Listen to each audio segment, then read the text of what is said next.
Foreign investment in China is dropping. In contrast, China's overseas investments remain strong. For example, a Chinese paper-making company is building its first manufacturing plant on the U.S. East Coast. But Shandong Tranlin Paper Company isn't just creating jobs, it's also bringing some very rare know-how as well.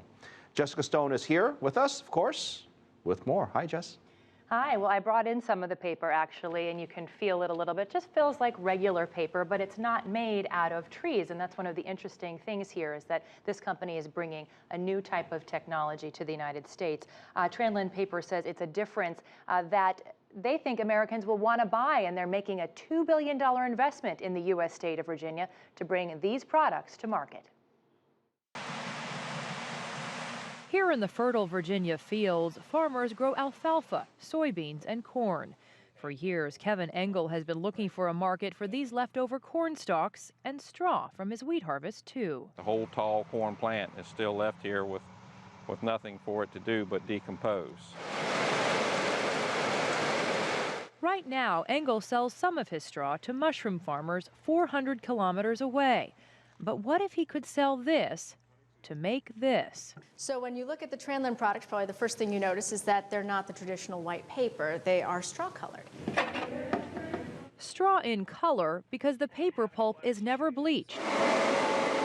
It goes from the field to the factory. This is where Tranlin's paper will come from. Leftover corn stalks and corn husks that a lot of farmers just throw away. So Tranlin, locating in the state of Virginia, actually creates a whole new market for grain farmers. I've even tried to investigate some businesses that would take products like this and add value to them, but I never was able to quite put anything together on my own. So I welcome this company coming to Virginia and trying to do it for us.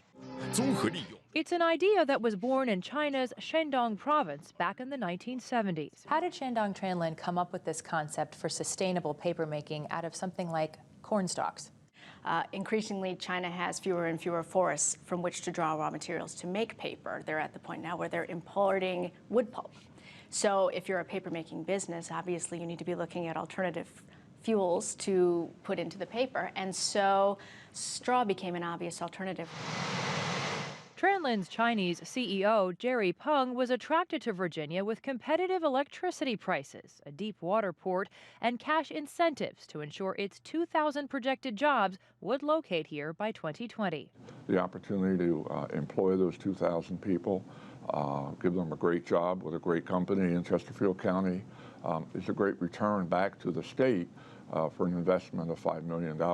They've done a very good job of developing a pipeline of business coming in from Asia and China, so they're very well attuned to the sensibilities of companies seeking to move from Asia into the United States. For Tranlin, it's all about breaking into the largest consumer market in the world, with products ranging from paper cups, napkins, and plates to tissues and paper towels.